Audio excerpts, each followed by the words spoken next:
Rivals Radio.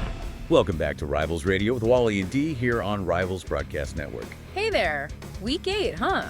That was, well, it was tense. Lots of shakeups. Totally. The kind of week that makes you rethink everything you thought you knew. Exactly. We saw some teams just lay down the hammer, while others, squeaked by in these massive rivalry games. The playoff picture is definitely getting shaken up. Absolutely. So for you listening, here's what we're going to do today. Yeah. We're going to cut through the noise, look past just the scores. Right. We'll dig into what those big wins really mean, how the close calls shifted the top 25, according to the committee anyway. And figure out who's really in the mix for the Heisman, because, wow, it's a running back show this year. Let's get into Week 8. Okay, so the top teams. Some of them just brought overwhelming force. Number 2, Michigan, they just kept rolling. Yeah, another Big Ten beatdown. Cincinnati got routed. What was it? 77-14. Just, yeah. And QB Bean, 442 yards, 6 touchdowns, and get this, in the rain. In the rain. That tells you something, right? That offense works no matter what. Precision. That's a championship marker, definitely. Okay, so Michigan was clinical, but number 5, Texas. That was more like a shock and awe campaign. Oh, yeah. Total demolition. Wyoming, 63-0. 63-0. And Reno Hightower, the QB, 528 yards, 6 scores. It's kind of crazy yardage, and it tells you they're going vertical, they're stretching defenses thin, deep, and wide. Making secondaries cover everything. Exactly. It's a different approach than Michigan's control game. Texas is basically saying, try and stop this deep ball barrage. And it definitely makes a statement to the voters. Speaking of statements, how about the ground game? Number 7, Oklahoma just ran all over Navy. Yes, 65-7, and that was the Mason Bixby show. Totally. 190 rushing yards, 5 rushing TDs, and he caught one too. 6 total. He's not just a running back, he's like a Swiss Army knife back there. Incredible versatility. Which kind of leads us into those rivalry games where things got really tight. Right. The Florida Cup. Number 17, Miami at Florida State. Miami started fast. They did. Took that early lead.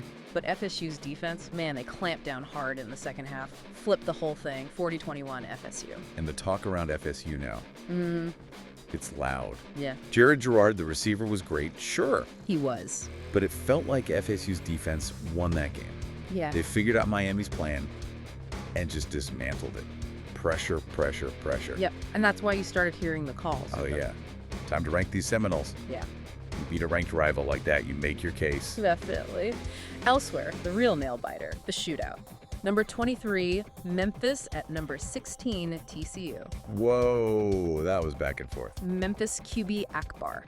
Just unbelievable. 505 yards passing, 4 touchdowns. And the game winner at the end, right? 41-37. Last second win. Huge for their playoff hopes. Yeah. I want to see what impresses the committee. Look at how Memphis moved in the polls after that. We'll get to that. But first, even number 1 Clemson. They stayed undefeated, 24-14 over Georgia Tech. But it wasn't easy. Georgia Tech was leading into the fourth quarter. Right. It just shows even the top dog can stumble. The margin for error is tiny. Okay, so let's talk about that volatility. The new top 25 for Week 9 is out, and it shows some interesting thinking. For sure. Texas, after that blowout, they jump up 1 spot. They're number 4 now. Pushing USC down to number 5. Oklahoma moves up 2 spots to number 6. SMU also climbs up to number 7. But here's the one that caught my eye. Ohio State, they won, right? 35-28 over Buffalo. They did win. Powered by Grant III, Smoot played well too. But they dropped a spot, down to number 10. Yeah, and I think, well, it seems like the voters kind of punished them for being close. Wait, seriously, it was a tough game. Buffalo came to play. Grant's been banged up, and they dropped for a win. It looks like it. It signals that maybe the committee is really prioritizing dominance this year. Like, blowouts impress them more than just winning tough. So margin of victory is maybe more key than strength of schedule sometimes. It seems that way, especially later in the game. That's the takeaway for you listening. Watch those margins. A close win might look like vulnerability to this committee. Okay, well, that explains Memphis then. That wild win gets them a massive jump, 7 spots. Biggest mover. Up to number 16. That's respect for Akbar and that offense pulling it out under pressure. Makes sense. And the flip side, Miami. Ouch. Biggest faller, dropped 8 spots after losing to FSU, down to number 25, just clinging on. That loss really hurt their standing. And we've got new blood, 4 new teams in the top 25. Yeah, shows how much movement there is in that middle tier. Vanderbilt's in at 21. Texas Tech at 22. Texas A&M sneaks in at 23. And Ohio grabs number 24. Good to see them ranked. And A&M, keeping their SEC hopes alive after Banks had that huge game against Ole Miss. Right, 463 yards for Nikhil Banks. That A&M resurgence makes the SEC even more interesting. It really does. Which brings us to the players making all this happen, the individuals really carrying their teams. Let's hit players of the week. Defense first. Got to be Ryan Means, right? The safety from Notre Dame. Oh, absolutely. What a stat line against Pitt. 12 tackles. A sack and interception. And took the pick back for a touchdown. That's a game-changing performance from a safety. What's the strategic impact of a guy like that? He's everything you want in a modern safety. He's not just playing center field. That sack, the tackles, he's in the box, playing like a linebacker almost. But still has the speed for the pick six. Exactly. Run support, coverage, even rushing the passer, and turning defense into points.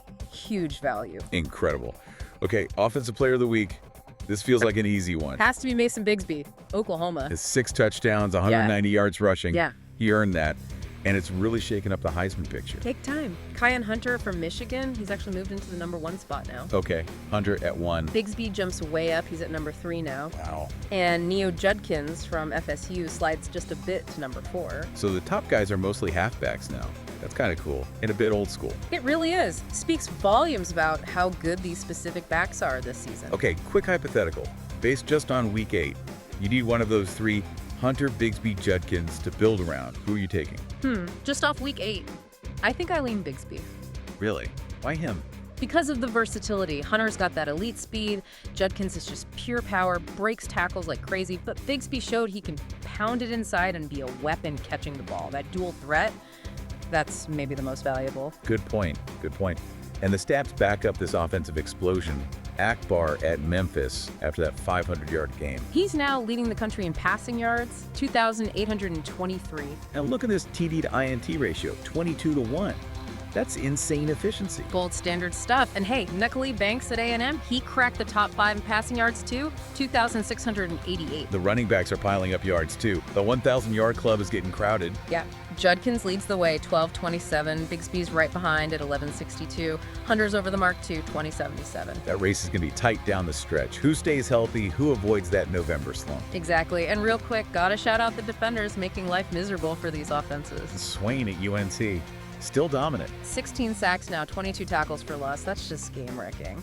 Totally changes how you game plan. And other guys are coming on strong too. Yeah, Rizzo at Ohio State, Jones at Michigan. They're climbing the sack and TFL leaderboards fast. These guys aren't just players. They're defensive anchors. Okay, so we know who's hot, who's not. Let's pivot to week 9. This is where things could get really wild. Championship hopes on the line. Big rivalries. Biggest game of the week. Gotta be Monday night, 8 p.m. Bedlam. Bedlam. Number 9, Oklahoma State at number 6, Oklahoma. Winner gets the inside track in the conference race. Huge stakes. Oklahoma could maybe even jump into the top 4 mix with a big win. Definitely marking that one down. Tuesday's got heat too. 2 big ones. Out west, number 17, Washington at number 15, Oregon, 6 p.m. That rivalry often decides that division. Always a good one. Then later Tuesday. Number 13, North Carolina travels to Pitt, 8 p.m. That feels like a potential trap game for UNC, right before their schedule gets really tough. Can't afford to slip up there. Okay, then Saturday, packed slate. Kicks off early, 10 a.m. Number 1, Clemson. After that scare last week, they go on the road to NC State. That's a real test. Yep. Was last week a blip or a sign of weakness? NC State will find out. Then at 11 a.m., a massive Big Ten collision.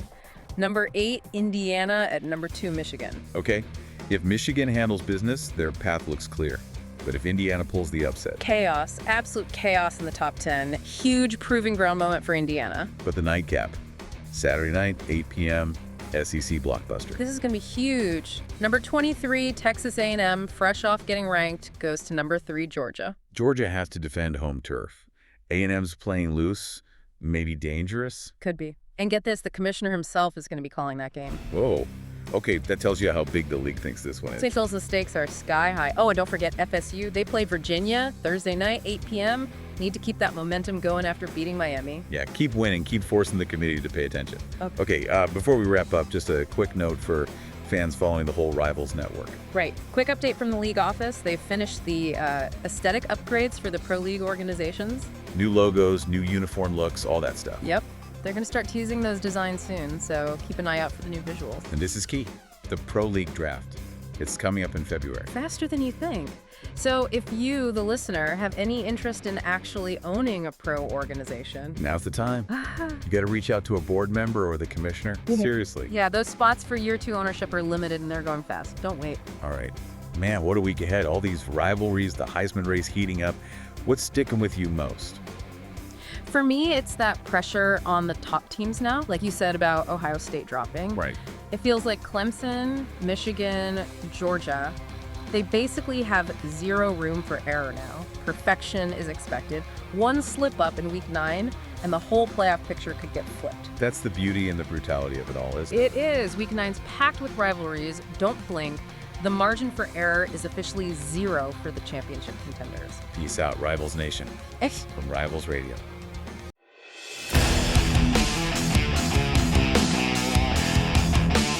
It's Rivals Radio.